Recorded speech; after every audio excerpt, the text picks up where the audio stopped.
Au même moment, que se passe-t-il?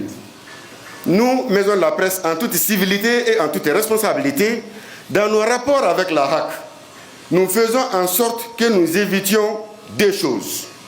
Premièrement, la HAC, dans sa composition, comprend 9 membres. Nous sommes autorités de désignation, parce que parmi les 9 membres de la HAC, 3 sont désignés par les organisations professionnelles. 3 sont désignés par le président et 3 sont désignés par le Parlement. Quelque part, la HAC, c'est nous-mêmes, parce que c'est nous qui avons cherché à ce qu'il y ait une haute autorité de la communication au sein de laquelle siègent nos membres. Alors, si nous avions des problèmes avec la HAC, nous devons éviter à ce que ces problèmes soient judiciarisés, parce qu'on ne peut s'adresser qu'à la section administrative de la Cour suprême pour attaquer les décisions de la HAC. Or, une situation qui est soumise à l'appréciation de la justice, nous sommes obligés de nous taire. Deuxième chose que nous devons éviter, comme le disent les Bambara, Hakli Biseoro Dola, Datising, que la HAC soit instrumentalisée, manipulée, utilisée. Nous, responsables des organisations professionnelles, nous devons tout faire pour éviter de mettre à nu l'indépendance de la HAC. Si cette domination ou instrumentalisation de la HAC est mise à jour, nous n'avons aucune raison de continuer à collaborer avec cette structure. C'est la raison pour laquelle nous faisons en sorte que les contradictions que nous pouvons avoir avec l'instance de régulation qui a en son sein nos représentants soient gérées entre nous en évitant effectivement l'implication des pouvoirs publics.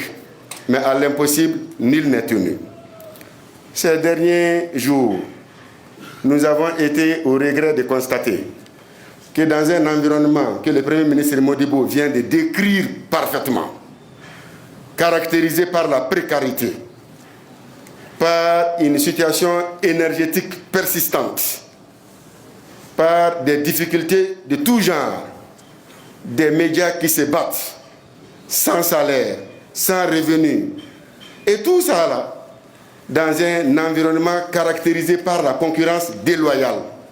Concurrence déloyale parce que les médias conventionnels sont sacrifiés au profit des médias sociaux, sans existence légale, sans formation et parfois très dangereux.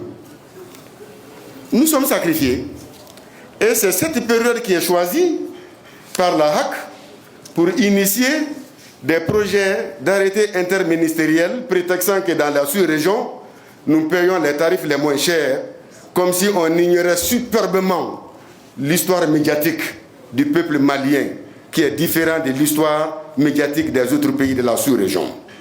Notre presse est une presse née dans le sang. C'est une presse qui est née pour accompagner le développement local. C'est la raison pour laquelle, quasiment dans chaque commune du Mali, vous avez une radio de proximité, laquelle la radio accompagne le paysan, le médecin, les femmes, pour la sensibilisation. Au même moment, ceux qui ont moins de médias, qui accordent des subventions importantes à leurs médias, le cas du Sénégal est édifiant. L'avant-semaine dernière, qui a accordé 4 milliards aux médias sénégalais, au moment où, en 2023, 23 millions ont été donnés à l'ensemble de la presse malienne. 2024, depuis août, un mandat de 38-39 millions est émis, mandat qui n'est pas encore payé. Hélas, des acteurs de la classe politique ont souvent cherché, ayant eu le pouvoir par effraction, à utiliser cette situation pour salir d'honnêtes citoyens en manipulant, en mentant, en utilisant les hommes des médias les uns contre les autres et en insinuant même d'abord 600 millions donnés à la maison de la presse, ensuite 300 millions, n'importe quoi. Donc, ce que nous voudrions vous dire, la presse malienne traverse des périodes difficiles. Et c'est dans ce contexte difficile que la HAC initie des arrêtés interministériels qui sont signés par le ministre de l'économie et des finances et le ministre de la communication, et c'est la HAC maintenant qui fait la promotion de ces arrêtés-là, comme si elle en était les signataires. Le gouvernement a signé un arrêté sur proposition de la HAC, c'est l'arrêté de l'État. Du haut de cette tribune, nous invitons le ministre de la communication et le ministre de l'économie et des finances à accepter le dialogue proposé par la presse en ligne et les organisations de la presse audiovisuelle. La maison de la presse suit avec attention cette situation pour que la décision prise à la verticale par la HAC soit purement et simplement retirée. Aucun média malien ne peut payer ces montants. Si c'est fait pour faire taire les gens, si c'est fait pour avoir un instrument qui permettra à la HAC de dire à une télévision ou à une radio, de toute façon tu ne peux jamais payer ces montants, tu t'étais ou on te ferme, nous n'allons pas l'accepter.